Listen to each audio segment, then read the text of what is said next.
Bienvenue à toutes et à tous dans cette session, on va parler d'Amazon CloudFront, le réseau de diffusion de contenu, le CDN.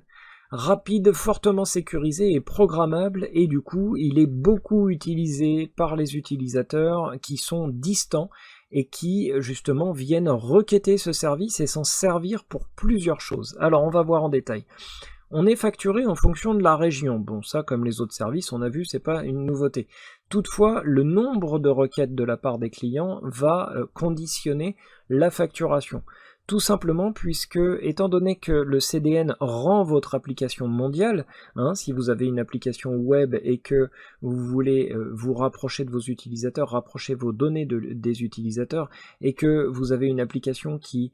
justement engendre beaucoup d'interactions parce que vous êtes, par exemple, vous créez un réseau social ou une application avec du chat ou des choses comme ça, qui vont générer des données locales sur le CDN qui vont être synchronisées avec S3 et votre application ensuite, ou directement avec votre application, parce que l'origine, par exemple, pourrait être on-premise chez vous, eh bien, les accès aux fichiers, toutes les données, par exemple, si les utilisateurs prennent beaucoup de photos et les déposent sur le CDN, eh bien, ça va générer des requêtes et toutes ces requêtes, eh bien, sont comptabilisées et consomment du calcul et donc génèrent, voilà, de la facturation. Également, la partie réseau, puisque si vos utilisateurs prennent par exemple des photos et les déposent dans le CDN, eh bien le CDN, lui, va les répliquer dans S3 par exemple, ou sur un autre espace de stockage que vous aurez choisi,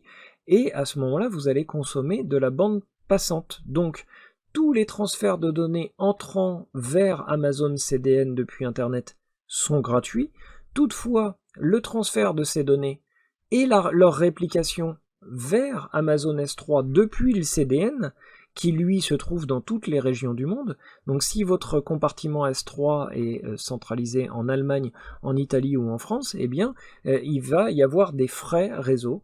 concernant le déplacement de ces données. Également, le transfert des données sortantes, comme tous les autres services, depuis Amazon CDN vers Internet. Donc lorsque les utilisateurs vont par exemple vouloir voir les images qui ont été uploadées par les autres utilisateurs, si c'est une espèce d'application de partage de photos que vous avez réalisé, eh bien il va y avoir du trafic, et donc ce trafic hors de la région et hors du service, eh bien va se retrouver facturé. Alors au-delà de 10 Tera par mois transférés, eh bien voilà, le tarif est dégressif, toujours cette fameuse économie d'échelle, et comme d'habitude, le total des transferts s'ajoutera au total des données transférées pour votre compte, et donc vous permettra également de bénéficier de réductions.